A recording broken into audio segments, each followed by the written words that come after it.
स्वागत दोस्तों आपको अपने चैनल के सामने यहाँ पर चलेंगे। सबसे पहले सबसे बड़ी बताएंगे दोस्तों बिहार विधानसभा चुनाव को लेकर आखिरकार तेजस्वी यादव जो अकेले वादा कर रहे थे पूरे ग्रुप के साथ महागठबंधन में सेम वादा उन्होंने रिपीट करके एक साथ पूरे महागठबंधन की मंजूरी के साथ बिहार की जनता को एक बड़ा मैसेज भेजा है। इसी के साथ में चलेंगे एक और बड़ी खबर की तरफ दोस्तों, जहां पर नीतीश कुमार को मुख्यमंत्री पद का उम्मीदवार घोषित किए जाने के मामले पर भारतीय जनता पार्टी की आनाकानी को लेकर अब नीतीश कुमार ने भी नरेंद्र मोदी को प्रधानमंत्री से सीधा मुख्यमंत्री बनाने की दी है धमकी, यानी नरेंद्र मोदी को पोस्ट से हटाने की धमकी दे रहे हैं नीतीश कुमार। डिटेल में जानकारी अब तक पहुंचाएंगे। इसी के साथ में चलेंगे और भी बड़ी खबर की तरफ, जहां पर अखिलेश यादव का कब होने वाला है बिहार में दौरा, डिटेल में जानकारी अब तक पहुंचाएंगे। और राहुल गांधी आज कहां पर करेंगे सभा दोस्तों, और बताएंगे कैसे अमित शाह के करीबी अधिकारियों को बिहार भेजने की कोशिश की गई, जिस पर पुरजोर तरीके से विरोध भी शुरू हो चुका है। एक एक करके चलेंगे आज की सारी बड़ी अपडेट। तो लेकिन उससे पहले अगर आप भी मानते हैं कि बिहार में विधानसभा चुनाव के अंदर सत्ता परिवर्तन होता हुआ दिखाई दे रहा है, इस बार पत्थर पर लिखी लकीर की तरह है परिवर्तन, सत्ता परिवर्तन होकर रहेगा, तो इस वीडियो को लाइक करके लाल बटन दबाकर चैनल को सब्सक्राइब करके बेल आइकन दबाकर कमेंट बॉक्स में अपनी राय जरूर लिखकर बताएगा दोस्तों। ज्यादा से ज्यादा वीडियो को शेयर कीजिएगा। चलते हैं सबसे पहले सबसे बड़ी ब्रेकिंग न्यूज अपडेट की तरफ दोस्तों, जहां पर बिहार के विधानसभा चुनाव को लेकर सबसे बड़ी जानकारी सामने आई है दोस्तों। दरअसल खबर यह है कि पटना में नीतीश कुमार पार्टी के कार्यकर्ता के पक्ष में वोट की अपील करने के लिए आए थे दोस्तों, यानी अपने उम्मीदवार को जिताने की मांग करने के लिए नीतीश कुमार भाषण दे रहे थे। भाषण के दौरान नीतीश कुमार ने अचानक से कहा कि हम चाहते हैं कि एक बार फिर से नरेंद्र मोदी मुख्यमंत्री बने। अगर नरेंद्र मोदी मुख्यमंत्री बनेंगे तो देश का विकास होगा। यानी दोस्तों नीतीश कुमार के भाषण से ऐसा लग रहा है कि नीतीश कुमार चाह रहे हैं कि नरेंद्र मोदी को प्रधानमंत्री से वापस गुजरात का मुख्यमंत्री बना दिया जाए, यानी मोदी को देश की सत्ता से बेदखल किया जाए ताकि देश का विकास हो। इस पर नीतीश कुमार के मंच पर खड़े जनता दल यूनाइटेड के नेताओं ने नीतीश कुमार को टोकते हुए कहा कि नीतीश कुमार जी आप शायद ये बोलना चाहते हैं कि देश के प्रधानमंत्री फिर से बने नरेंद्र मोदी तभी विकास होगा। तो इस पर नीतीश कुमार कहते हैं कि प्रधानमंत्री तो नरेंद्र मोदी है ही, यानी वो कह रहे हैं कि हम नरेंद्र मोदी को मुख्यमंत्री बनाएंगे क्योंकि वो पहले से भी प्रधानमंत्री है। तो इसका सीधा मतलब यह है कि नीतीश कुमार बीजेपी की केंद्र में सरकार गिराने को लेकर एक बड़े संकेत दे रहे हैं दोस्तों। ऐसा नहीं है कि उन्होंने गलती से ये बोल दिया हो कि नरेंद्र मोदी को मुख्यमंत्री बनाएंगे, बल्कि उन्होंने बाद में वापस से सेम बात को रिपीट करके बता दिया है कि वो मैसेज क्या देना चाहते हैं। दरअसल नीतीश कुमार भाजपाइयों को बताना चाहते हैं कि वो जिस तरीके से नीतीश कुमार के खिलाफ माहौल बनाए हुए हैं और नीतीश कुमार को मुख्यमंत्री पद का उम्मीदवार घोषित नहीं कर रहे, तो नीतीश भी जानते हैं कि कैसे भाजपाइयों को धमकी देनी है दोस्तों। अगर आप भी मानते हैं कि नीतीश कुमार ये जानबूझकर सोच समझकर बोल रहे हैं ताकि मोदी और बीजेपी वालों को मैसेज दिया जा सके, तो अपनी राय जरूर लिखकर बताएगा दोस्तों। अगर आप भी मानते हैं कि नरेंद्र मोदी अगर फिर से मुख्यमंत्री बन जाए तो देश का भला हो जाएगा, तो लिखकर जरूर बताएगा दोस्तों। और ज्यादा से ज्यादा वीडियो को शेयर कीजिएगा। चलते हैं एक और बड़ी अपडेट की तरफ, जहां पर कुछ भाजपा मीडिया वाले दावा कर रहे थे कि तेजस्वी यादव जो वादा कर रहे हैं कि बिहार में हर एक परिवार को एक सरकारी नौकरी सुनिश्चित किया जाएगा, ये कर पाना संभव नहीं है। तो उनको तगड़ा झटका तब लगा दोस्तों जब महागठबंधन की सारी पार्टियों ने एकजुट होकर तेजस्वी यादव के वादे का समर्थन किया है। आपको बता दें इसमें कांग्रेस पार्टी, लेफ्ट पार्टी और वीआईपी पार्टी के साथ में तमाम बड़ी पार्टियां मौजूद रही दोस्तों। सबने कहा कि तेजस्वी यादव जो बोल रहे हैं हम उसके साथ में खड़े हैं। महागठबंधन ने अपना गारंटी कार्ड लॉन्च किया, जिसको अपना प्रण बताते हुए महागठबंधन ने कहा कि हम सारे वादों पर एकजुटता के साथ एक साथ मिलकर कहते हैं कि हम ये सुनिश्चित करेंगे कि ये सारे वादे पूरा किया जाए। और इसके लिए कांग्रेस पार्टी का भी समर्थन तेजस्वी यादव को मिल रहा है दोस्तों। इसका सीधा मतलब यह है कि कांग्रेस पार्टी देश के अलग अलग राज्यों के अंदर सरकार चलाती है, और अगर कांग्रेस पार्टी किसी योजना का समर्थन कर रही है तो काफी विचार करने के बाद किया जा रहा होगा। ऐसे में दोस्तों महागठबंधन की ओर से जो मैनिफेस्टो जारी किया गया है, गारंटी कार्ड जारी की गई है, उसमें कई सारे बड़े वादे किए गए हैं। महागठबंधन ने कहा है कि हर परिवार में एक सरकारी नौकरी, 500 रुपए में गैस का सिलेंडर, 200 यूनिट फ्री बिजली, 25 लाख का मुफ्त इलाज, वृद्ध जनों को 1500 रुपए पेंशन का वादा करते हैं। इसके बाद आगे कहा गया कि अगर कोई दिव्यांग व्यक्ति है तो उसको 3000 रुपए का पेंशन सरकार मुहैया कराएगी, महिलाओं को 2500 रुपए का पेंशन मुहैया कराया जाएगा और महिलाओं को फ्री बस सेवा दी जाएगी। इसके साथ ही आगे कहा गया कि जीविका दीदियों को 30,000 रुपए की सैलरी, सहारा में फंसे पैसों को दिलाने के लिए एसआईटी और पत्रकारों को रहने के लिए हॉस्टल और मुफ्त का इलाज दिया जाएगा। इसके साथ ही वकीलों को 10 लाख रुपए का जीमा बीमा कराने की भी बातें कही गई है। जीवन बीमा कराया जाएगा और 15 लाख रुपए के स्वास्थ्य बीमा कराए जाएंगे। तो हर वर्ग के लोगों के लिए यह बड़ा वादा किया जा रहा है। इस वादे को महागठबंधन की हर एक पार्टी ने समर्थन करके बता दिया है कि महागठबंधन का वादा है और तेजस्वी यादव के साथ सब एकजुटता के साथ खड़े हैं। अपनी राय जरूर लिखकर बताएगा दोस्तों। अगर आप भी मानते हैं कि तेजस्वी यादव ने जब कहा कि मैं 10 लाख नौकरियां दे दूंगा, तो नीतीश कुमार 2020 में कहते थे कि क्या अपने बाप के घर से लाकर देगा। अब नीतीश कुमार कहते हैं कि हमने जब सरकार महागठबंधन के साथ बनाई तो सबको नियुक्ति पत्र दिया गया। यानी नीतीश कुमार भी मानते हैं कि तेजस्वी यादव के साथ में महागठबंधन की सरकार वो जो चला रहे थे उसमें जिसमें उन्होंने जमकर लोगों को नौकरियां बांटी है। अगर आप भी मानते हैं दोस्तों कि तेजस्वी यादव को चुनौती देकर नीतीश कुमार पछताए और पहले कहते थे कि अपने बाप के घर से पैसा लेकर आएगा क्या, लेकिन अब तेजस्वी यादव की सरकार में नौकरियां जमकर बांटी गई, इस बात को स्वीकार करते हैं। अगर आप भी मानते हैं दोस्तों की काफी रिसर्च के बाद तेजस्वी यादव और महागठबंधन के लोगों ने मैनिफेस्टो तैयार किया है, तो जो लोग सवाल खड़ा कर रहे हैं उनको पहले जाकर डिटेल इकट्ठा करनी चाहिए, तब जाकर इंडिया गठबंधन सवाल पूछना चाहिए। चलते हैं एक और बड़ी अपडेट की तरफ, जहां पर तेजस्वी यादव ने सवाल पूछा नौजवानों से कि कितने नौजवान नौकरी के लिए तैयार हैं, तो नौजवानों की हुंकार सुनी जा सकती है। इसके बाद तेजस्वी यादव ने पूछा कि कौन देगा नौकरी, तो सबने एक साथ चिल्लाकर जवाब देते हुए कहा कि तेजस्वी यादव देंगे नौकरी। इसके बाद लोगों ने साफ तौर पर कहा है कि तेजस्वी यादव जैसा बिहार में अभी कोई नेता नजर नहीं आता दोस्तों, जो बिना पढ़े बिना टेलीप्रॉम्प्टर के भाषण देते हैं। अगर आप भी मानते हैं कि नरेंद्र मोदी को लेकर जो बातें पहले बोली जाती थी कि बिना देखे बोलते हैं, अब सबको पता है कि नरेंद्र मोदी एक बड़े से स्क्रीन को देखकर टेलीप्रॉम्प्टर को देखकर बोलते हैं दोस्तों, जबकि तेजस्वी यादव एकमात्र नेता है जो खुले में डंके की चोट पर भाषण देते हैं और बिना किसी टेलीप्रॉम्प्टर के, बिना किसी बिचौलिए के जबरन भाषण नहीं देते, बल्कि दिल से भाषण देते। और इससे पता चलता है कि जो नेता लोगों से कनेक्ट करता है, लोगों की बातों को जानता है, उनके इमोशन को जानता है, उसको किसी टेलीप्रॉम्प्टर या लिखे हुए पत्र की जरूरत नहीं पड़ती। अगर आप भी मानते हैं कि ये मैसेज क्लियर है कि तेजस्वी यादव दिल से बोलते हैं और यही कहीं ना कहीं परिवर्तन के संकेत है, तो लिखकर जरूर बताएगा दोस्तों। चलते हैं एक और बड़ी अपडेट की तरफ, जहां पर बिहार में 2 चरणों में चुनाव होने वाले। पहले चरण में 6 तारीख को, दूसरे चरण में 11 नवंबर को वोट डाले जाएंगे। 243 सीटों पर चुनाव की तैयारियां पूरी हो गई है। 14 नवंबर को मतों की गणना होगी। इसके बाद मुख्यमंत्री, उप मुख्यमंत्री और मंत्री पद की शपथ होगी दोस्तों। और नामांकन के बाद अब तमाम पार्टियों ने अपने अपने उम्मीदवार को जिताने के लिए प्रचार करना शुरू कर दिया। ऐसे में महागठबंधन को कई सारी पार्टियों का समर्थन मिल रहा है दोस्तों। इसी समर्थन को लेकर एक अपडेट है कि उत्तर प्रदेश से अखिलेश यादव और सांसद डिंपल यादव प्रचार करने के लिए पहुंचने वाले हैं। बिहार में तेजस्वी यादव की पार्टी के लिए प्रचार करेंगे दोस्तों। जो जानकारी उसके अनुसार अखिलेश यादव 1 नवंबर को चुनाव प्रचार करने के लिए आएंगे और 6 चुनावी जनसभा को संबोधित करेंगे। अखिलेश यादव इस दौरान एक महागठबंधन की संयुक्त जनसभा में शामिल होंगे, जिसमें राहुल गांधी, तेजस्वी यादव भी आएंगे। महागठबंधन के विभिन्न दलों के नेताओं को शामिल किया जा रहा है। अखिलेश यादव की पत्नी डिंपल यादव के प्रचार को लेकर भी पार्टी के कार्यकर्ताओं में उत्साह है दोस्तों। अगर आप भी मानते हैं कि आने वाले दिनों के अंदर समाजवादी पार्टी भी उत्तर प्रदेश से सटे बिहार के इलाके में बड़ी भूमिका निभाएगी, तो लिखकर जरूर बताएगा। चलते हैं एक और अपडेट की तरफ दोस्तों, जहां पर बिहार के विधानसभा चुनाव पर मतदान से पहले मोहनिया विधानसभा सीट पर सियासी माहौल गर्मा गया है दोस्तों। बीजेपी के प्रत्याशी को वर्तमान विधायक संगीता कुमारी को प्रचार करने के दौरान जनता के तीखे सवाल का सामना करना पड़ा दोस्तों। आपको बता दें कि जनता ने विरोध करते हुए एक वीडियो बनाया है। दरअसल वायरल वीडियो में दिख रहा है कि संगीता कुमारी अपने समर्थकों के साथ वाहनों के साथ एक गाँव में प्रचार कर रही है और तभी ग्रामीणों ने उनको घेर लिया और मुर्दाबाद के नारे लगाए। उनसे सवाल पूछा गया कि 5 साल तक विधायक आप कहाँ थी विधायिका जी, हम आपको ढूंढ रहे थे। ग्रामीणों ने आरोप लगाया कि वे कई बार काम करवाने के लिए विधायक के पास गए थे, लेकिन उन्हें मुलाकात का मौका ही नहीं मिला। कुछ ने कहा कि वे अब संगीता को देखना भी नहीं चाहते हैं। वीडियो में एक समर्थक ग्रामीण का वीडियो बनाने से रोकने की कोशिश भी करता हुआ विधायक का समर्थक नजर आ रहा है दोस्तों। यानी सारी कोशिश की जा रही है कि जनता के बीच में एक्सपोज ना हो जाए और किस तरीके से भाजपा को लेकर एक नाराजगी वो खुलकर सामने ना आए, तो वीडियो को दबाने की भी कोशिश की जाती है, लेकिन चीजें उभर कर सामने आ रही है दोस्तों। इससे पता चल रहा है कि कितनी बुरी तरीके से हार के लिए बीजेपी आगे बढ़ रही है, जहां पर जनता बीजेपी के नेताओं को देखना तक नहीं चाहती है। 2 शब्द जरूर लिखकर बताएगा और ज्यादा से ज्यादा वीडियो को शेयर कीजिएगा दोस्तों। चलते हैं एक और बड़ी अपडेट की तरफ, जहां पर सारण जिले के पूर्व जनता दल यूनाइटेड के जिला अध्यक्ष अल्ताफ आलम राजू ने पटना में तेजस्वी यादव से मिलकर राष्ट्रीय जनता दल की प्राथमिक सदस्यता ग्रहण कर ली। मढ़ौरा विधानसभा सीट से टिकट न मिलने के बाद उन्होंने बागी होकर निर्दलीय नामांकन किया था, लेकिन तकनीकी कारणों से उनका नामांकन रद्द हो गया। और अब जो जानकारी है उसके अनुसार अल्ताफ आलम राजू ने अपने पुराने मित्र और तरिया से आरजेडी के प्रत्याशी शैलेंद्र प्रताप के साथ पटना में तेजस्वी यादव से मुलाकात करके आरजेडी ज्वाइन कर ली दोस्तों। उन्होंने कहा कि तेजस्वी की विचारधारा से प्रेरित होकर उन्होंने ये फैसला लिया है। शैलेंद्र प्रताप सिंह की अहम भूमिका रही है दोस्तों। अल्ताफ ने बताया कि 2005 में जब जेडीयू का कोई खास जनाधार नहीं था, तब जॉर्ज फर्नांडिस ने उन्हें पार्टी की सदस्यता दिलवाई थी। तब से उन्होंने तन मन धन के साथ में जनता दल यूनाइटेड का समर्थन किया। हालांकि 2020 में मढ़ौरा में जनता दल यूनाइटेड के प्रत्याशी रहे अल्ताफ को इस बार कथित राजनीतिक साजिश के तहत टिकट काटकर चुनाव नहीं लड़ने दिया गया। आप लोग इस पर क्या प्रतिक्रिया देना चाहते हैं, लिखकर जरूर बताएगा। चलते हैं एक और बड़ी अपडेट की तरफ दोस्तों, जहां पर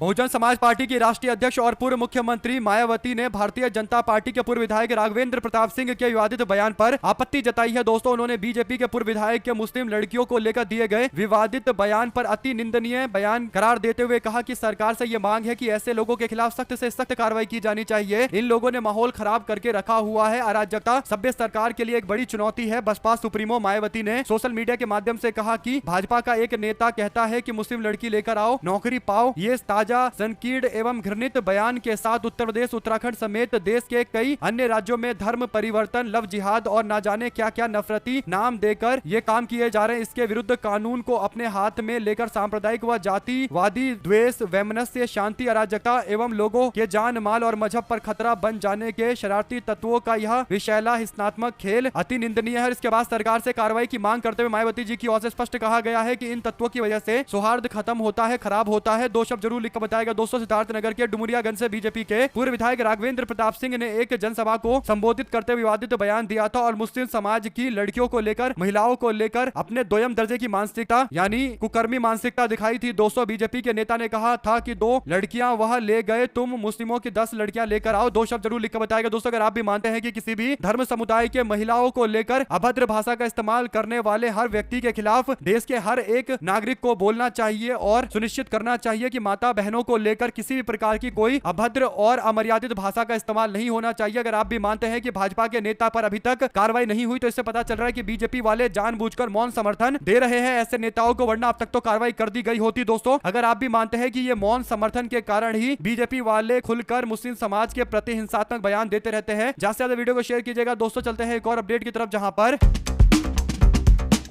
महाराष्ट्र राज्य के अंदर उद्धव ठाकरे और बीजेपी के बीच में वाक युद्ध छिड़ गया है दोस्तों। शिवसेना यूवीटी पार्टी के अध्यक्ष उद्धव ठाकरे और उनके बेटे आदित्य ठाकरे ने सोमवार को मतदाता सूची में गड़बड़ी को लेकर कई सारे बड़े खुलासे के दावे किए दोस्तों। ऐसे में उद्धव ने कहा कि अगर चुनाव आयोग इस मतदाता सूची में गड़बड़ी को दूर नहीं करता तो विपक्ष मिलकर फैसला करेगा और स्थानीय निकाय चुनाव हम लोग नहीं होने देंगे। उन्होंने इस दौरान अमित शाह को लेकर एक बयान दिया दोस्तों जो काफी विवादित बताया जा रहा है। उन्होंने अमित शाह को एनाकोंडा बता दिया, यानी एक ऐसा सांप बता दिया जो हर चीज को निगल जाता है। उन्होंने कहा कि ये लोग महाराष्ट्र को निगल चुके हैं, अमित शाह महाराष्ट्र को निगल चुका है और इसीलिए अमित शाह को एनाकोंडा बोलकर संबोधित किया गया है दोस्तों। अमित शाह को एनाकोंडा बोला गया तो भड़क गए शिंदे। इससे पता चलता है कि शिंदे अमित शाह को लेकर कितने ज्यादा उत्साहित रहते हैं, लेकिन होना भी चाहिए दोस्तों, क्योंकि अच्छी खासी सरकार को गिराकर अमित शाह के बिना आशीर्वाद के तो शिंदे मुख्यमंत्री बने नहीं होंगे। अगर आप भी मानते हैं कि शिंदे को अगर लगता है कि वो अमित शाह की रक्षा करने के लिए हर बार आ जाएंगे और अमित शाह पर दिए गए बयान को डिफेंड करने के लिए दूसरे पर टिप्पणी करेंगे, मराठा समाज के नेताओं पर निशाना साधेंगे, तो फिर वो ज्यादा दिनों तक मराठा समाज के नेता बने रहेंगे नहीं। उनको भी समाज के लोग सबक सिखाएंगे। जो भी आपकी राय है दोस्तों लिखकर जरूर बताएगा। चलते हैं एक और अपडेट की तरफ, जहां पर नेता विपक्ष राहुल गांधी प्रचार करने के लिए बिहार आ रहे हैं। ऐसे में राहुल गांधी ने बिहार के युवाओं से मुलाकात की है, अहम मुद्दों पर संवाद किया गया है। बिहार में दुर्दशा को लेकर बीजेपी जेडीयू सरकार गुनहगार है, जिसने युवाओं को केवल बेरोजगारी और निराशा में धकेल डाला है। लेकिन अब समय बदलाव और बिहार में विकास की राह पर बिहार को लेकर आना है, लेकिन अब समय बदल चुका है। कुल मिलाकर दोस्तों कांग्रेस पार्टी के नेता राहुल गांधी बिहार के युवाओं से उनके असली मुद्दों को जानते हुए चर्चा कर रहे हैं। इस दौरान राहुल गांधी ने छठ पूजा को लेकर भी बिहार के युवाओं से कई सवाल पूछे और बिहार के युवाओं ने अच्छे से एक्सप्लेन किया कि आखिर छठ पूजा का उनके लिए क्या महत्व है, जिस पर राहुल गांधी ने फिर भोजपुरी में छठ पूजा के अवसर पर लोगों को बधाइयां दी। दोस्तों इससे पता चल रहा है कि राहुल गांधी युवाओं से सीधा संपर्क करके क्लियर करना चाहते हैं कि आखिर पूरा मामला क्या है और बिहार में कौन कौन से असली मुद्दे हैं जिसके इर्द गिर्द राजनीति होनी चाहिए। अगर आप भी मानते हैं कि बात सही है, अगर युवाओं से बात करेंगे तभी असली मुद्दे पता चलेंगे, वरना तो लोग ऐसे ही जनता को गुमराह कर देते हैं। दो शब्द जरूर लिखकर बताइएगा दोस्तों। चलते हैं एक और बड़ी अपडेट की तरफ, जहां पर जनसुराज पार्टी के मुखिया प्रशांत किशोर ने निर्वाचन आयोग यानी ईसी का नोटिस मिलने को लेकर अभी कोई प्रतिक्रिया नहीं दी है दोस्तों। दरअसल उनको नोटिस इसलिए भेजा गया है क्योंकि उनके 2 अलग अलग राज्यों में वोटर लिस्ट में नाम है। सासाराम के करघर विधानसभा क्षेत्र के रिटर्निंग ऑफिसर ने बताया कि प्रशांत किशोर का नाम बिहार के वोटर लिस्ट के साथ साथ पश्चिम बंगाल की वोटर लिस्ट में है। पश्चिम बंगाल के भवानीपुर क्षेत्र में उनकी वोटर एंट्री संत हेलेन स्कूल में मतदाता केंद्र पर दर्ज की गई है। दोस्तों बिहार के करघर विधानसभा क्षेत्र जो उनके परिवार का पैतृक गाँव है दोस्तों, वहां पर पहचान पत्र नंबर भी उनका जारी किया गया है। कानून के हिसाब से किसी भी व्यक्ति का नाम एक से ज्यादा विधानसभा या लोकसभा क्षेत्र में वोटर लिस्ट में नहीं हो सकता। ऐसे में जनप्रतिनिधि अधिनियम 1960 के तहत 1 साल तक की जेल और जुर्माना की सजा हो सकती है। ऐसे में प्रशांत किशोर को नोटिस भेजकर सवाल पूछा जा रहा है। अब देखते हैं प्रशांत किशोर की ओर से क्या प्रतिक्रिया दी जाती है। काफी गंभीर मामला है दोस्तों। विपक्ष के लोग प्रशांत किशोर के खिलाफ इस मुद्दे को आगे भुना सकते हैं। जो भी आपकी राय है लिखकर जरूर बताएगा। चलते हैं एक और अपडेट की तरफ, जहां पर इंडियन इंक्लूसिव पार्टी के राष्ट्रीय अध्यक्ष इंद्रजीत प्रसाद गुप्ता उर्फ आईपी गुप्ता ने मंगलवार को बीजेपी के सांसद डॉक्टर निशिकांत दुबे पर निशाना साधा। उन्होंने आरोप लगाया कि 5 समाज के आरक्षण पर सुप्रीम कोर्ट के फैसले के बाद सरकार ने जानबूझकर 1 वर्ष तक चुप्पी साधे रखी। गुप्ता ने अपने बयान में कहा कि सुप्रीम कोर्ट ने 15 जुलाई 2024 को 5 समाज के आरक्षण पर रोक लगाई, लेकिन सरकार ने इस मुद्दे पर 5 जुलाई 2025 को बयान दिया। उन्होंने कहा कि 1 साल देरी इसलिए की गई क्योंकि समाज के लोगों को साजिश के तहत कमजोर करने करने की कोशिश की जा रही थी। उन्होंने स्पष्ट किया कि सर्वोच्च न्यायालय ने न केवल उनके प्रक्रिया को खारिज किया था जिसके तहत 2015 में बिहार के तत्कालीन मुख्यमंत्री नीतीश कुमार और उप मुख्यमंत्री तेजस्वी यादव की सरकार ने आरक्षण दिया था। गुप्ता ने यह भी कहा कि बीजेपी का यह दावा गलत है, भाजपा वाले ये दावा ना करे कि उसने आरक्षण दिया था। यानी तेजस्वी यादव और नीतीश कुमार की 2015 में जब सरकार थी तब उन्होंने तांती ततिया समुदाय के लोगों के लिए आरक्षण लागू किया था दोस्तों, जिसे भाजपा की सरकार के दौरान सही से कोर्ट में डिफेंड नहीं किया गया तो समाज के लोगों के खिलाफ आदेश आया कोर्ट में। इससे एक बात पता चलता है कि भारतीय जनता पार्टी के लोग हर जगह क्रेडिट लेने के लिए आ जाते हैं दोस्तों, लेकिन वास्तविकता में बीजेपी के नेता कहीं दूर दूर तक जनता के हितों के काम करते हुए दिखाई नहीं देते। और नीतीश कुमार ने जो तांती तत्वा समुदाय के लोगों के लिए आरक्षण की योजना बनाई थी, क्यों बीजेपी के लोग सुप्रीम कोर्ट के अंदर उस फैसले की रक्षा नहीं करते, ये एक बड़ा सवाल है। इसी के साथ में उद्धव ठाकरे का एक बड़ा बयान आया है दोस्तों। उद्धव ठाकरे ने कहा कि चुनाव आयोग के खिलाफ हमारी सरकार बनते ही हम लोग केस दर्ज करेंगे, यानी चुनाव आयोग के ऊपर भी जांच बिठाई जाएगी। और ये बयान अगर एक बड़े नेता दे रहे हैं दोस्तों, इसका मतलब दूर तक असर होगा। देखते हैं चुनाव आयोग की ओर से क्या इस पर कोई प्रतिक्रिया दी जाती है या फिर मामले को टालमटोल करने की कोशिश की जाएगी। साथ साथ बिहार के किशनगंज के पोठिया प्रखंड के अंदर कचहरी मैदान में कांग्रेस पार्टी ने विशाल जनसभा का आयोजन किया दोस्तों, जिसमें पप्पू यादव, कन्हैया कुमार सहित सांसद मोहम्मद जावेद आजाद के साथ में कांग्रेस पार्टी के प्रत्याशी कमरुल होदा मौजूद रहे। इस दौरान कन्हैया कुमार ने कहा कि मजेदार प्रधानमंत्री इस देश ने चुना है, खुद भी रील बना रहे हैं और पूरा मंत्रिमंडल भी रील बना रहा है। भाषण देने आते हैं तो बोलते हैं कि डेटा सस्ता हो गया, रील बनाकर आप लोग करोड़पति हो जाओगे। चाचा खेला करते हैं अमित शाह के बेटे से, क्यों नहीं रील बनवाते हैं? उसे तो बीसीसीआई का सेक्रेटरी बना दिया गया, क्यों नहीं अमित शाह का बेटा भी रील बनाता है? एकदम जेन्युइन सवाल है दोस्तों, जिसका जवाब दूर दूर तक भाजपा वालों के पास कहीं कोई नहीं है। इसे पता चलता है कि केवल जनता को मूर्ख बनाने के लिए इस तरीके की बयानबाजी जानबूझकर नरेंद्र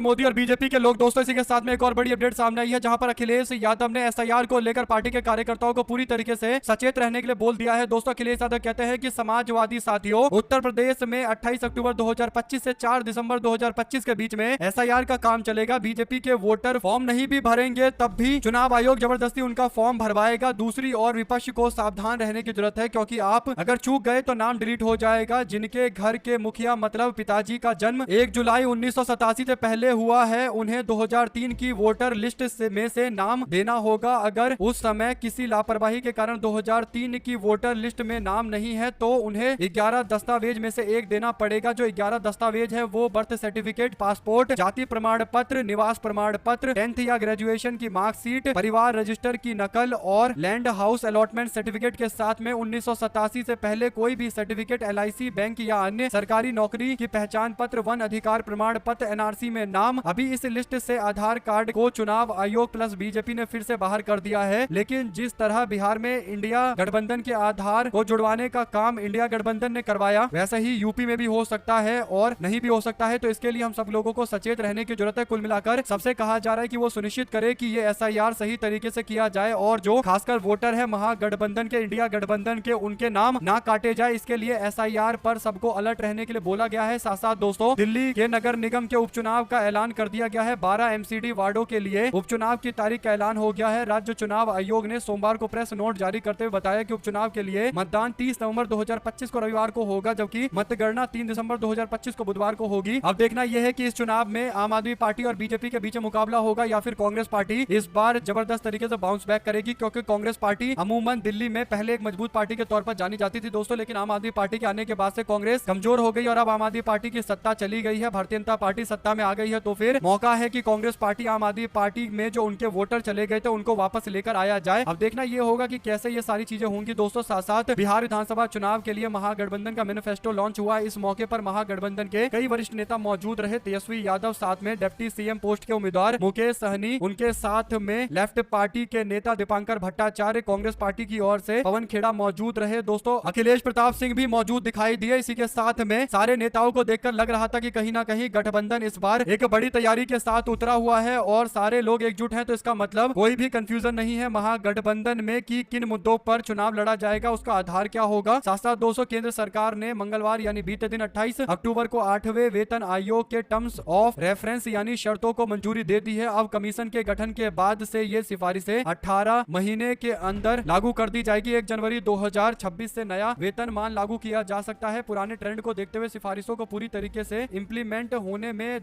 2028 तक का समय लग सकता है, यानी लोकसभा चुनाव से पहले लागू करने को लेकर बीजेपी के लोग तैयारियां कर रहे हैं दोस्तों। यानी भाजपा के लोग आगे के चुनाव को लेकर भी उस तरीके से काम करते हैं कि जब चुनाव आए तभी इस तरीके की योजना लागू हो। अगर आप भी मानते हैं कि हर जगह भाजपा के नेताओं का केवल एक ही मानसिकता होता है कि चुनाव कैसे जीता जाए, सत्ता में कैसे बने रहे, इसीलिए विकास के नाम पर लोगों को केवल चुनाव से पहले जुमले पकड़ाए जाते हैं। हमारे साथ लगातार जुड़े रहेंगे सभी दोस्तों, भाइयों बहनों, मित्रों का बहुत बहुत धन्यवाद। आप लोग देख रहे थे, आपका अपना चैनल जय हिंद जय भारत। ज्यादा से ज्यादा वीडियो को शेयर कीजिएगा। बहुत बहुत धन्यवाद। जय हिंद।